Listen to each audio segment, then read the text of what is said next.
I'm Kirsty McDermott from the ministry, and very, very pleased to welcome you this morning to our second session with um, Yanni Van Hees for our PLD around BAS assessments. So this is our second session, and then we've got another session in June, and I can't quite believe the year is racing away.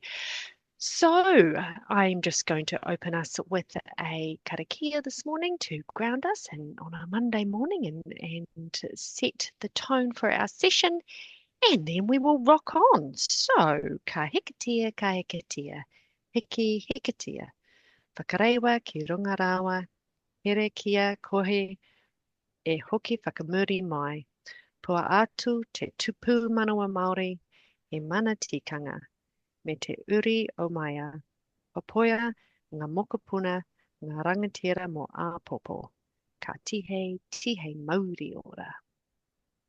Our leaders of tomorrow. And that is, I do like that karakia. Um, yeah, always thinking about, well, actually, at the end of all of this is all the work that you are doing every day to support our rangatira mo āpopo. So thank you for being here today. Just before I hand over to Yanni, a couple of housekeeping things. Just to ask you to stay on mute while Yanni um, is presenting. Just makes it a little bit easier. There will be some time for Q&A at the end. So Yanni will have a session time, and then we'll have some time for questions at the end. So either pop them in the chat, or you can unmute at that point and ask away. The session is being recorded primarily for you as sort of a follow-up resource. We ask you not to share it too widely.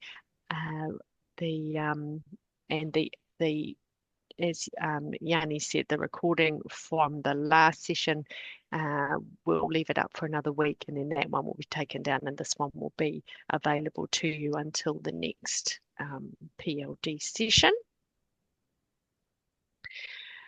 I think that was the things that I was going to cover, and so I shall now pass this over to the wonderful Yanni, and it's all yours. Thank you, thank you. Tēnā koutou, tēnā koutou, tēnā koutou katoa.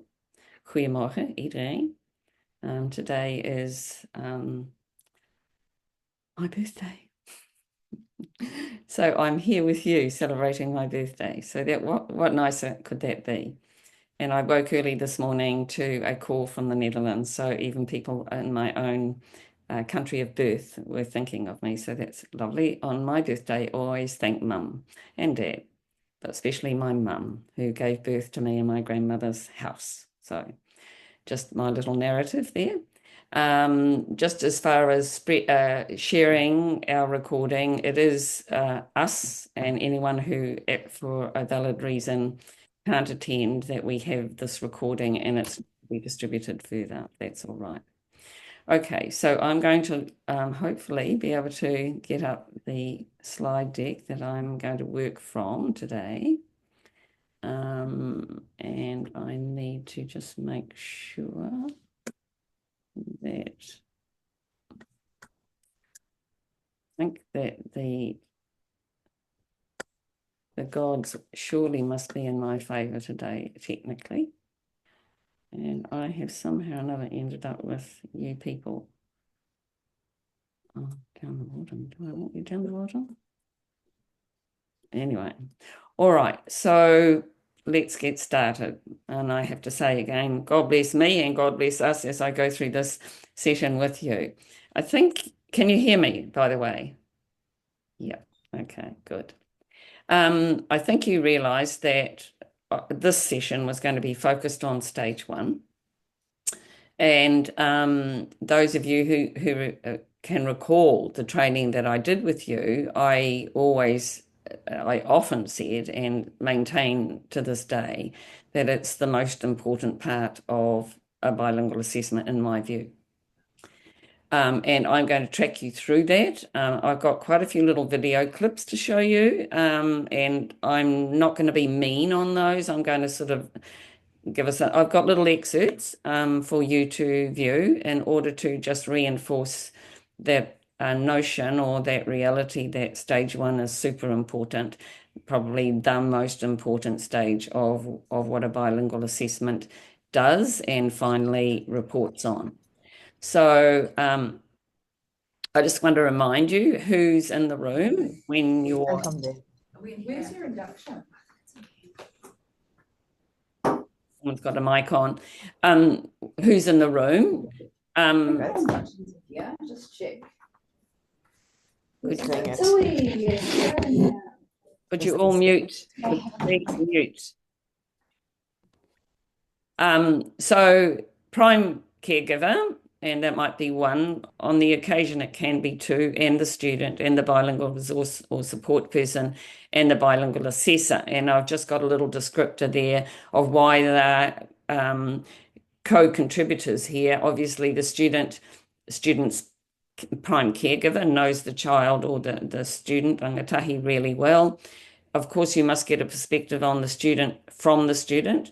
And then the bilingual support person is a critical person in the room, and we'll explore that a little bit more. And then you or me as a bilingual assessor who really relies a lot on the other three, and particularly the bilingual support person as the information gifter to me to try and also make sense of the insights that we're gaining and the information and sharing that's been given.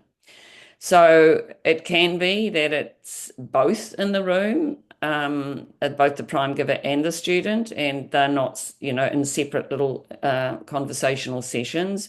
Or on occasions, it can be that it's not the caregiver, and that it's just the student.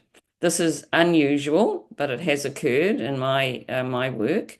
And it can also occur that you do have a conversation with both the caregiver and the student, but they are separate. And we did that recently with Michael as well. So that when we talked with the student, the prime caregiver isn't in the room, but with Freshka, we did both. Freshka was with her mum, and then she was also separately talking with us. So just a few reminders about the nuts and bolts, to make sure that you set the tone, that you've got the rapport, that you introduce yourselves. The bilingual support person has an opportunity to take the lead and be the conversational connector, to make sure that you're in a comfortable arrangement. And basically, if you recall from the handbook, this is the core kind of list of what you might try and find out. But you realize if you've done any or you're anticipating to do some, that it's much more fluid and dynamic than just going from point to point to point to point. So I want to explore, before we look at some video clips, why stage one is just the critical stage, because what you're trying to do, which is probably not being done to any depth by people at the school, is you're trying to walk in the shoes of the student and their family. So, you're gathering their narrative, and whether that's a bilingual or multilingual, bicultural, multicultural. If we take the refugee students that I have the privilege of working with, many of them have been in 5 different countries because they've been on flight, fleeing from their country to land in another country to then be in a refugee camp somewhere and then in a refugee camp somewhere. But every single immigrant has their own unique narrative of their culturalism and their lingualism. So because it's unique and because it's so impacting on the learning of the student, this is what's so wonderful with a bilingual assessment, is that you have the privilege of having the family and the student share their narrative. And we'll talk about that a little bit more as you see some of the clips. So I am my family and my family is me is a really critical perspective on stage 1. And when this happens and you're able to summarise it in the report and share it with staff at school, and particularly the referral teacher or teachers or staff, then there is a much healthier environment for the learner to have what potentialise themselves at school and also in their lives outside school. So if you just look at this slide, you might be thinking, oh, well, you know, we're interested in the languages that they use at home. But of course, it's much deeper than that. And you'll realise it as we look through some of the tracks, the video tracks. I think what I did was I've got a slightly older version because I did some alterations this morning, but never mind. I'm not going to look at this, but there's a reminder. If you want to remind yourself, even when I look at this video, these Vimeos, I re-listen to myself. So we need to be reminded. We may be an immigrant ourselves, so then, you know, you can really recall in reality what it is to be an immigrant or a refugee immigrant. But it pays to remind yourself, especially, I think, if you're going to do a bilingual assessment in stage 1 of a bilingual assessment, watch this video again, and also this video of code switching, because it primarily maybe puts light on stage 2 when you're assessing the first language of the student in who's been referred. But it's just a good reminder that there are many language streams flowing in the head of a bilingual, in the brain of a bilingual or dual language person. So here's the question: why is the background story of the student and their family so vitally important to know? And I'm not going to give you those answers. We're going to look at some of the video clips, and I hope that I successfully linked to those for you to answer this question for yourself. I have some clips of some of my students. They're not bilingual assessment clips, but they are moving narratives that will foreground for you how vitally important it is to know your learner and to know their narratives. And then we'll have a little glimpse of some of the bilingual assessment footage that I've been collecting, and then we'll look at one little report just to highlight even further how important this stage is. All right. So this student here, I did some interviews, and this was a standard actually. Good morning, Noid. Good morning. And it was an NCEA standard, an interview, and they were interviewed about their immigration story. And I've got some excerpts that I want to show you. Noid is now in year 13. I recorded this 2 years ago, I think, yeah. And I'm just going to click so bear with me as I just find the spot. And I hope that... good morning, Noid. Good morning, Miss. How are you today? Yeah, we're well, thank you. And you? Good. How are you? Yes, and you know Jessica? Yes. And you Hi, know good me. morning, Noid. Okay.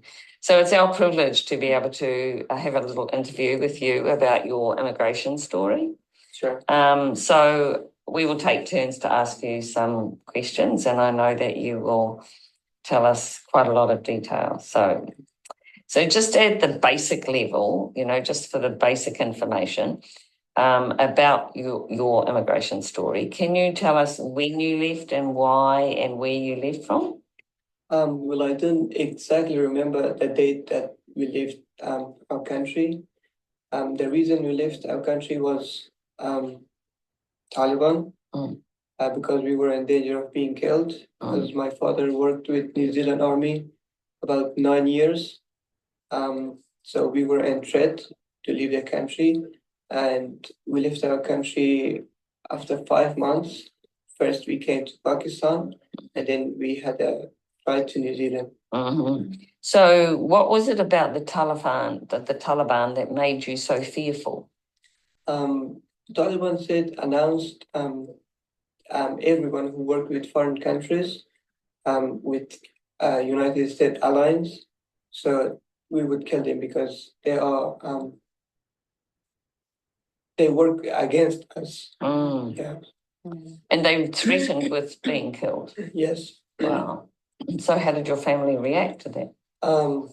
We were shocked and we had no place to hide, so we were worried, and we let New Zealand immigration know that we are in danger, so they could help us, and they did. Good. Okay, so can you now describe how was your lives, your family and your lives before thinking to come here in New Zealand? So it was before the Taliban. Before the Taliban. How was your life? Our life was peaceful. We had serenity, and everyone was on their jobs. My father was a shopkeeper. My mother was a housewife, and we were all going to school. We didn't have the plan to leave our country and our mind. So you imagine this was where you're always going to grow. What happened To school, and we were all going to school, so so that all looked normal. yeah. So then you moving on. Not in the same. Yeah. Much. So then your parents started to think to come to a new country here to New Zealand. So can you tell us how was that preparation when the time to come here start to get closer? Well, at first, evacuation, we packed up our clothes and stuff that we might need during the way, and the things that we might need in New Zealand, because we were traveling to a different country, so there's special things that we could bring to New Zealand. So what sorts of special things? Like religious things, because I grew up in a Muslim family, and things that was a part of my culture. Yes. But all the material things like furniture and books The house, what do you yeah, need? any of that? What? No, just clothes and The precious things that we need to. How was that? It was good. Yeah, didn't feel sad and yeah, we were feeling sad, but we kind of had to leave our country. All right, so I'm going to stop there, but and the story itself speaks to your heart, I think, and a realization that we could easily have students in front of us in the classroom or referred to us, or this is what we're doing, the bilinguals, in front of many teachers in a school, and no one knows that narrative.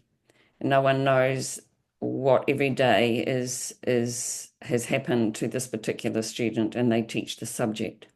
So I'm just going to move to the next student, and she also was a much newer learner of English, and she will tell you a little bit. She was less able to express, and she will explain a little bit about her narrative. Yeah, so I'm just going to find the spot. Right, here we go. Just short. Tell me where you come from and when you and your family decided to leave, and why. Okay. I lived in Eritrea. Come to Ethiopia. I lived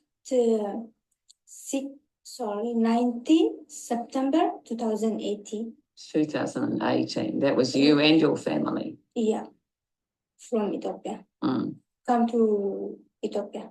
Oh, so you left Eritrea. Eritrea, yeah.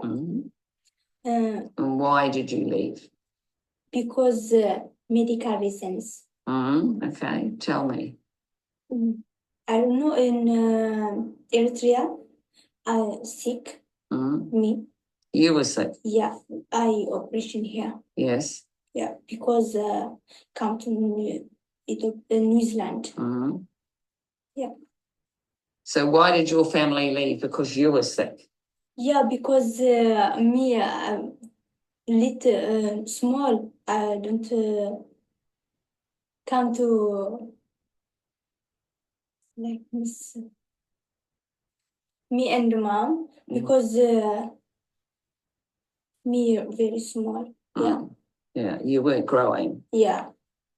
So come from family. So why did your family go to Ethiopia?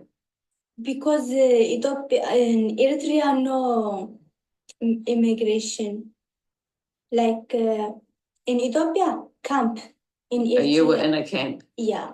Oh. I sit camp 2 years. Yeah. After come the Addis Ababa city. Yes. Lived in Addis Ababa. Right. So for her, that basic story was much more complicated than that. But if you got the gist of it, she had a thyroid issue, very sick, wasn't growing, no means of medical help, no means of getting out of the country, really. And so they exited Eritrea to Ethiopia, where there was a refugee camp. And then that was their pathway to eventually, after 4 and a bit years, to come to New Zealand. You can imagine that if you are teaching a student, you don't know any of that, then you're teaching a blank slate, really. So these following 2 excerpts are from the footage that we've gathered over the last 1.5 years from a bilingual assessment. And we're privileged that the prime caregiver and the student have given permission for us to share with you and within the future training of bilingual assessments and the bilingual assessment service. So Michael is from Colombia. And he's Spanish speaking, but this is his no problems, medical problems, anything like that. And then how old was he when he went to school? And how long did he go to school for? Okay. Antes de que Michael empezara el colegio, él era un niño normal, tuvo algún problema médico. Por ejemplo, desde el año, ¿a qué edad empiezan en el colegio en Colombia? A los 5 años. A los 5 años. Antes de esos 5 años, ¿él tuvo algún problema médico o fue un niño normal de desarrollo? Pues lo único que él ha sido enfermo es como de los ojos. Corto de vista. The only problem that he presented before the 5 years old was the hair side. When Michael started the school at 5 years old, so it's like a preschool. Yes. But then in Colombia, they start kindergarten, then first year and second year, okay? And Michael, when he was in the second year, en segundo básico que él ya no pudo seguir, estuvo kinder, kinder, primero y segundo. Sí.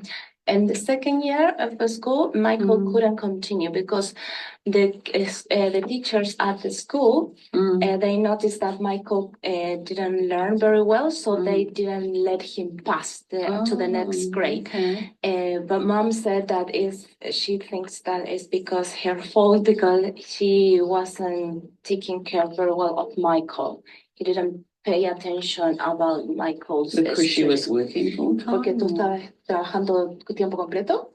Bueno, por un lado era porque yo trabajaba y por otro lado era porque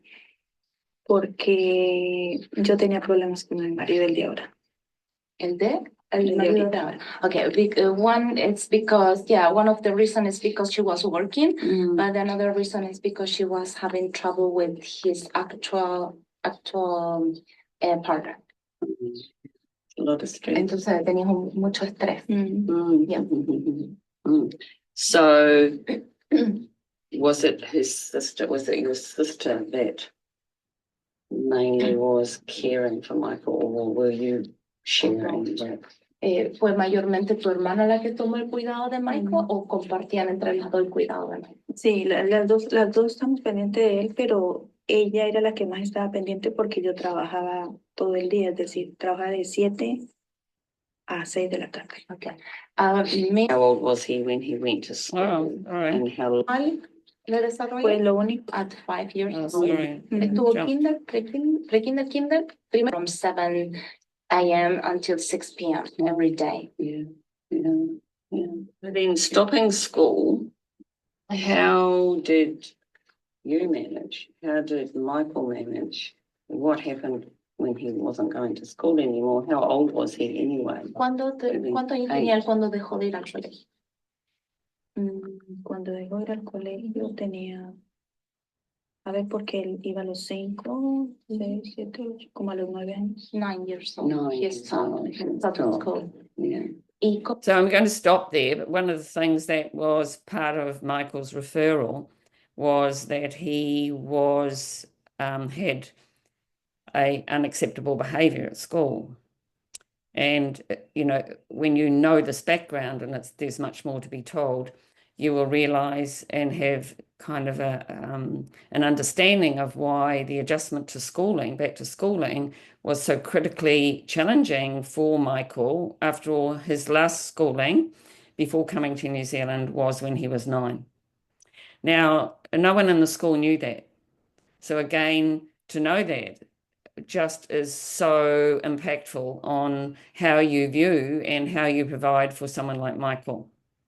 So I'm going to move to no problem. I'm going to move to the next one, which is another student that we have had the privilege to be able to include in our footage for the BAS service. Freshta, this is the prime giver is the woman that you will see, Basida. And Freshta is in the room as well, but her mother, that she calls her mother now and has much love for, as her mum has for her, is not her real mother. Her mother died when she was 7, which we also found out when she was in conversation with us.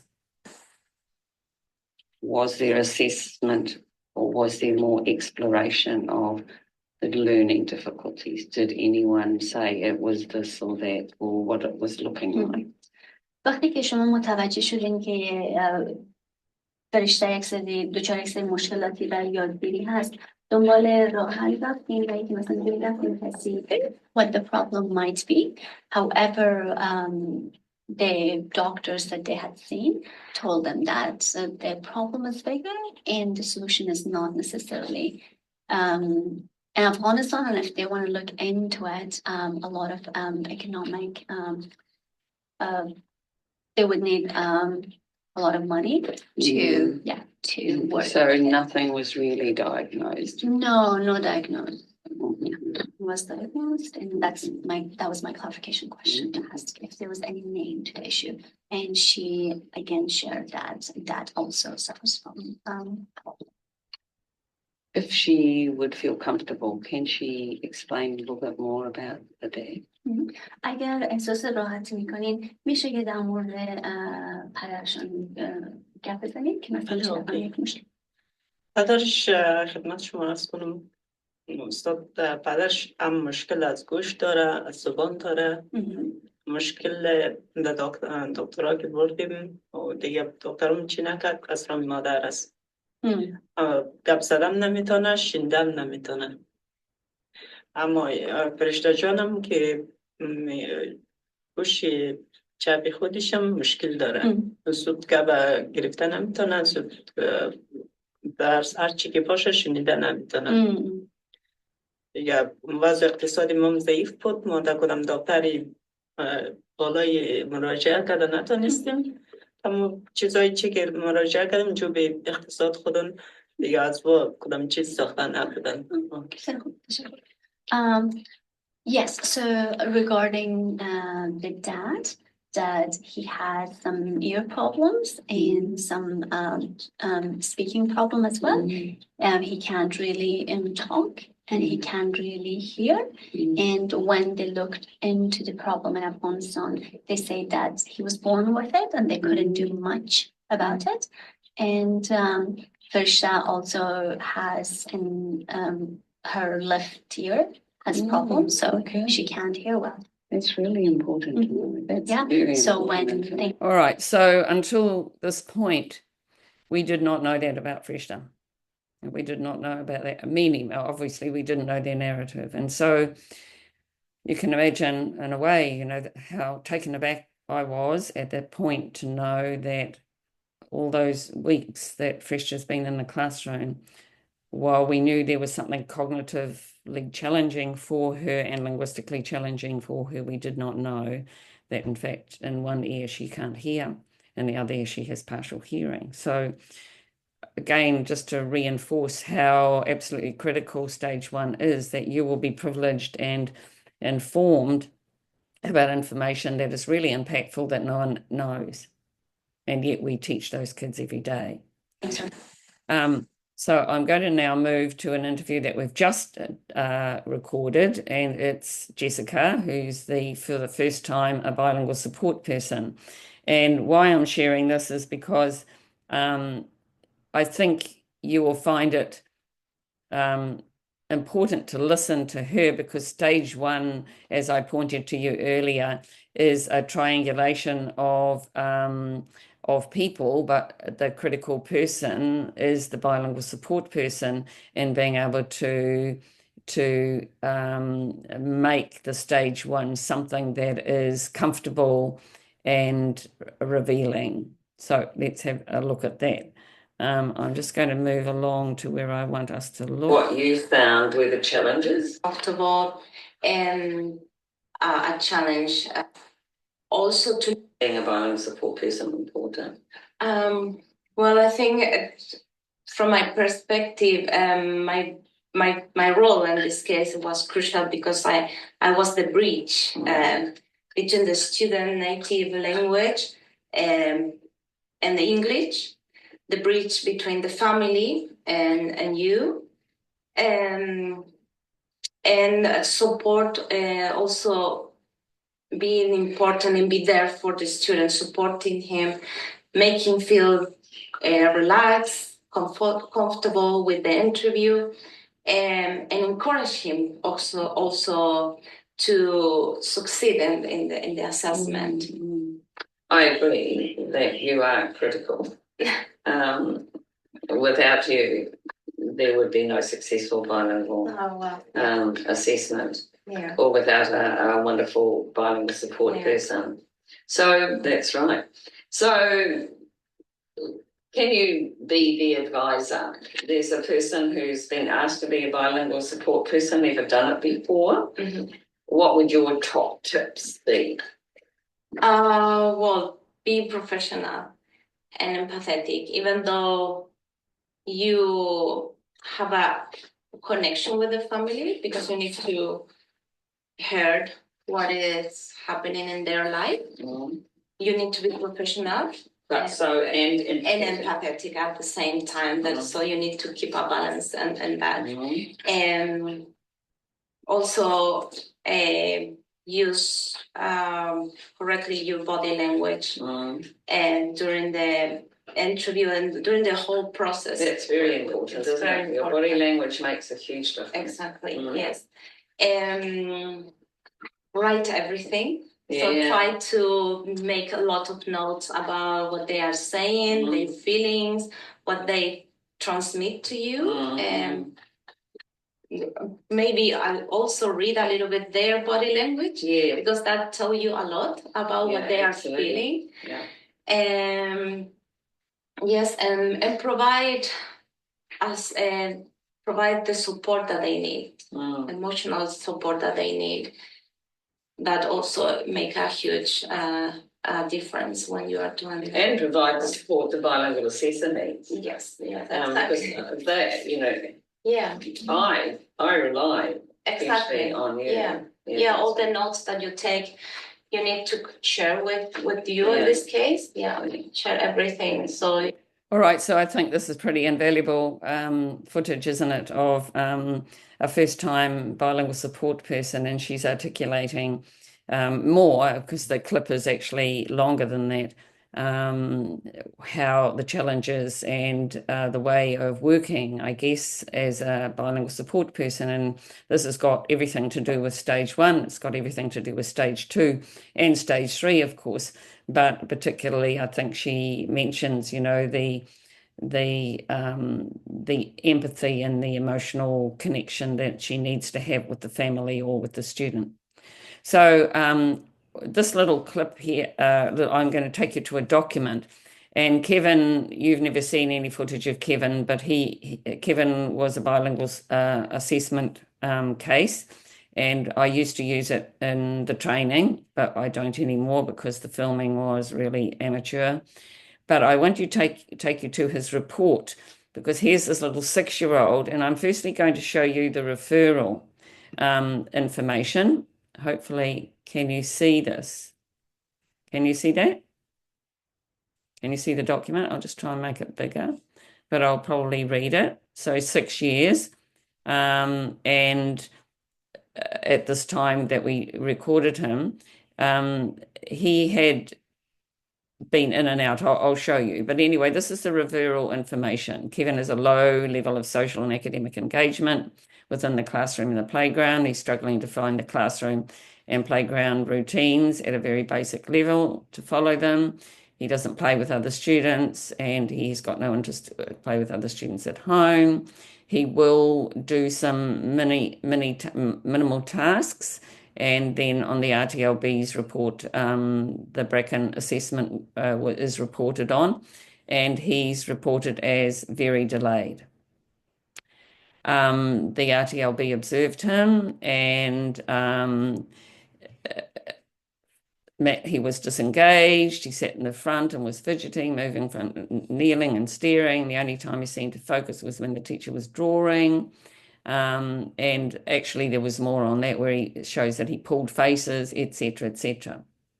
All right, so let's have a look at the background of this boy that was unknown to the school. 3 languages going on, because he had a mixture of Cantonese, which was the main language of the family, but mixed in with Mandarin. But then he had also a to and fro journey in and out of New Zealand, so there was English in the mix as well. So here I've got a comment. Kevin's language circumstances help us to better understand the cognitive and linguistic tussle and confusion Kevin faces every day. Of the 3 languages, English was the least strong. So let's have a look. Born in New Zealand, main language Cantonese, additional language Mandarin used by his parents who live with Kevin. The family here also used it, at times by other people. 2 ECE centres, both during the ages of 3 and 4, both English speaking. Then they moved back to China, and he went to a Cantonese speaking, so that's to the Cantonese speaking area, and he attended a Mandarin speaking kindy. Cantonese continued as the main language, and they returned, so that's 4 years later, and then he started school here, and at the time of this referral he had been to school just over a year. So if this is unknown, can you imagine that you cannot understand his behaviours? So Kevin is a really strong point of a little boy who has this amazingly complex cultural and language story to tell. And we spoke with the mum, and we spoke with the brother. There was no father available to speak with. And we were able to discern his narrative. And it just put a completely different light on how you see Kevin. And when he actually was in the bilingual assessment, because we were also filming it, and we had RTLBs or bilingual RTLBs in training watching, he was amazing for an hour. So I'm going back to the slide deck, and I just want to take you through. I know time's ticking along. This is what you're trying to do, so remember that basically, but you can see that there's no kind of linear checklist that you're going through. It has to be dynamic, it has to be fluid, and it has to be very much as it occurs, both from the caregiver and from the bilingual support person, who was a key lead person and the conduit between the triangle.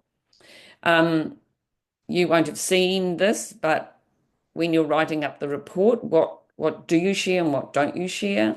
Obviously, you don't share information that the family specifically have requested not to share. So information that you shouldn't share, information that's irrelevant to the bilingual assessment, and you will get quite a lot of that. No judgmental or biased statements and other sensitive information that you particularly make a judgment on that shouldn't be recorded. But, you've got explicit permission from the caregiver and the student to share illuminating information, and that information that particularly contributes to knowing the student more fully and to growing their learning potential at school and helping their well-being just generally. So this little map here is kind of, I've divided what are all sorts of issues that can crop up.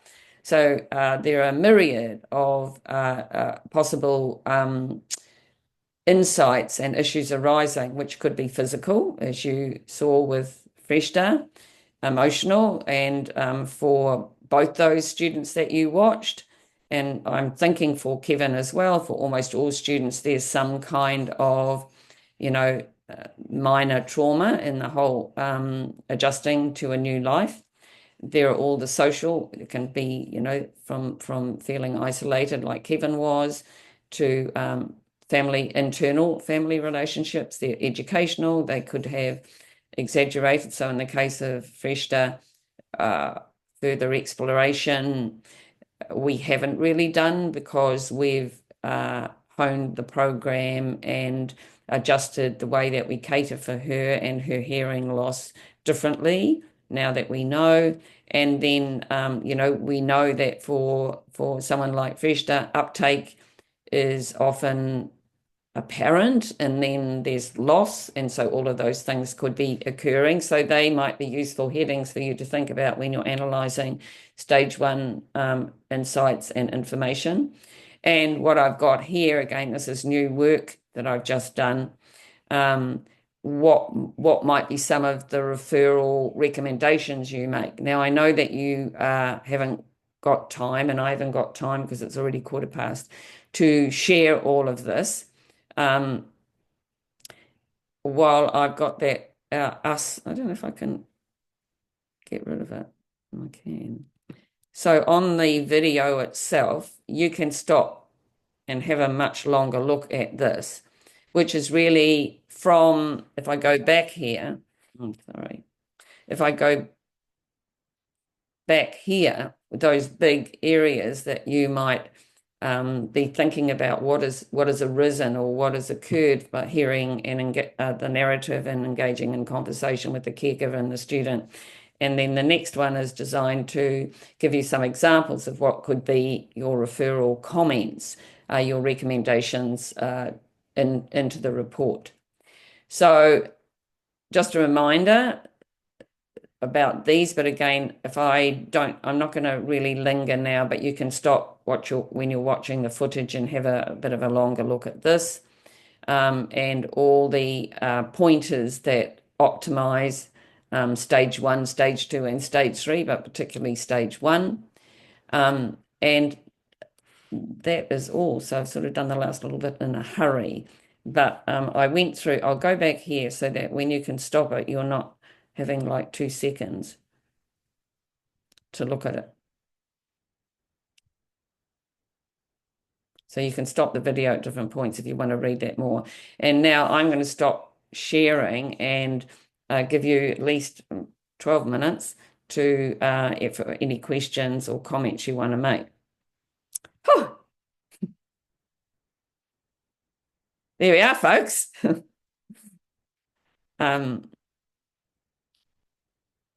I can get quite emotional about all of the stories because each one is very,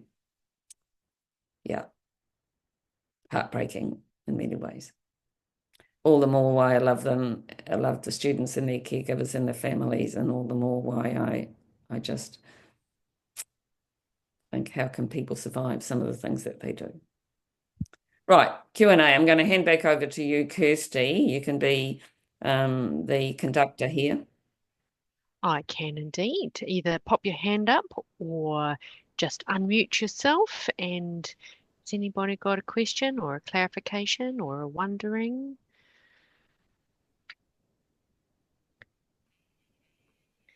I do. Tēnā koe korua. Good to see your face again, Yanni. My name is Della Carr. I'm down in Southland. I'm actually just wanting to say thank you so much for sharing all this with us and supporting us through this extended professional learning. I've done a few now and I'm really loving this work, and I understand what you say when it's so emotional. I'm just wondering if you could possibly please screen back up that slide that talked about after the big key points, and then the one after that of the key factors that are cool to put into a bilingual assessment report. And then I might be able to screenshot that. Would that be possible, please? Oh, I think it would be much better that you don't screenshot it now, and that you can do that once the recording's up.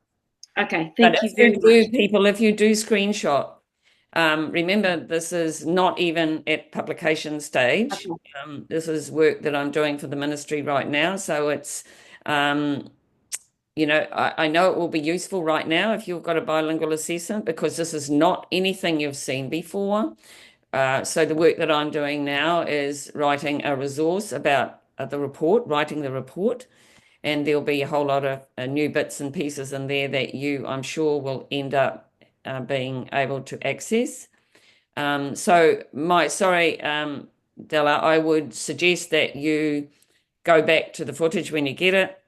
I will give permission to you now. Sounds like cagey, doesn't it?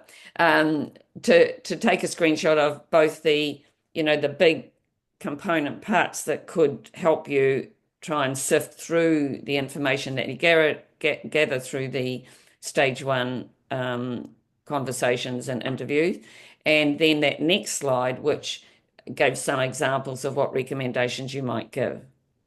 All right, is that okay, Della? Thank you, perfect. Okay. Shona, you need your mic on. Thank you very much. And thank you again, Yanni, for your words of wisdom and your experience and your research, because it helps us with all of these that we do. I had an interesting situation come up, and I'd just like your comments on it and whether you've come up with it before, in that I completed a BAS with a student who was at intermediate school, and 2 years later went on to a high school. And the high school requested a copy of the report. I went back to the mother to get her permission to do that, because it's a whole new environment. People there didn't know him. But I also commended the intermediate on not sharing that information, just as part of the practice of sending information on to the next school. Have you had that experience before? I haven't, and I'm being thoughtful about your decision and what I would recommend. It's a tussle, isn't it? Because it depends, I would say, a lot on how that report is written. It was a good thing that you went back to the mother and said, you know, he's going to a new environment, and what's in this report is really important for the teachers, the receiving teachers, to know. But 2 years on is 2 years on. I guess what my immediate response, so I haven't come across that exactly an example, but my immediate response would be, yes, tick, you've done the right thing, go back to mother. And then I would probably,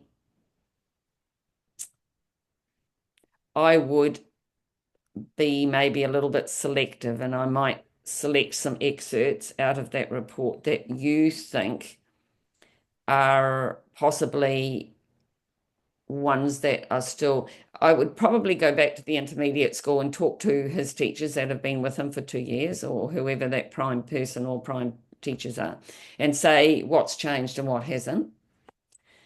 if there is background information, like, for example, with Fresher and Michael, big schooling gap, loss of hearing, they're doing well now, I would think that that is very important because they don't go away. For Michael, for example, he's making good progress, and now he's been here not quite 2 years now, but it still affects his learning hugely. You imagine that from 9 to the time you were 12, 13, you haven't been to school, and then he was on the streets of Ecuador.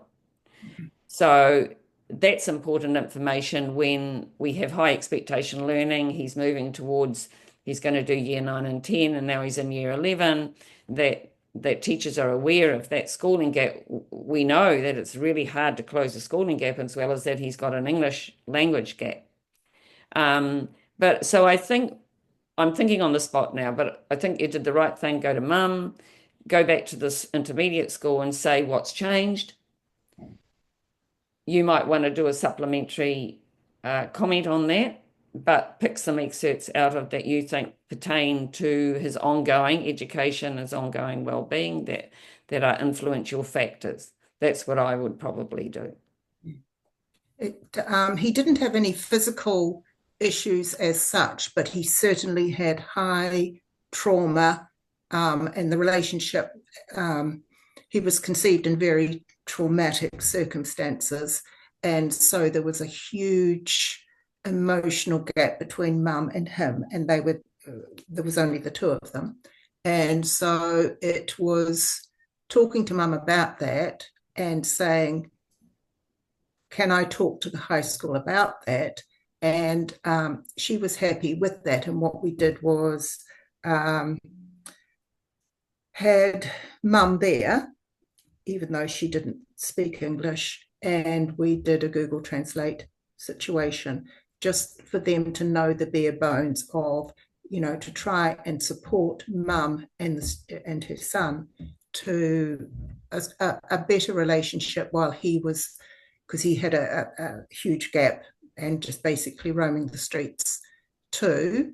And so it was, what could we support the school with in actually circumstances where mum could come and enjoy stuff with her son, with other people around, so that she could get the model too of how it all goes here. Yeah, I think a little bit cautionary in that you're not a social worker, you're not a counsellor. And I particularly am very aware of, this age of, 13, 14, 15, you're beginning to recognise that you're becoming an adult, and the student might feel quite uncomfortable that mum is saying things, and, especially if the relationship. So I feel a little bit cautionary about that. I would definitely want to touch base with the student to be thinking with him about whether he himself feels he'd like a clean slate, or whether some of what still continues to challenge him is worthwhile the school being alerted to. And you don't know, I guess, or you may know, that whether things have, melded better, or have they drifted further apart. I've got a young girl from Colombia, and there's a kind of a yo-yo thing that happens between her and the parents. So one minute she hates her parents completely and they don't understand, she wants to leave, and next minute she's completely valuing her parents. So I think it's very delicate. I would be thinking it through, probably talking with someone. You're asking me as well. I would move very slowly on this. That would be my thinking. What happened was the mum and the son did move closer together. Yep. And then my role was over. Yeah. And I think if there was one person that I would possibly think to share some of this confidentially with, would be the high school social worker, counsellor. Thank you. But again, we have to remember that we have given assurance about confidentiality and privacy. So that's why it was such an important move that you made, is that you went back to mum, but that also pertains to the student. Yeah. Thank you. Thank you for bringing that case up. One last query, comment?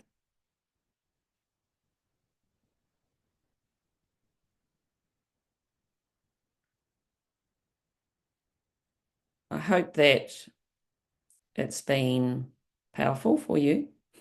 Oh, sorry, Yanni. Sorry, I keep putting my machine keeps putting on mute. I'm not muting myself. My machine is. So sorry. I was just going to say there is just a query from Kerry in the chat regarding the recordings and the sort of some of the slides from the presentation. So you should receive an email directly from Yanni by the end of the week.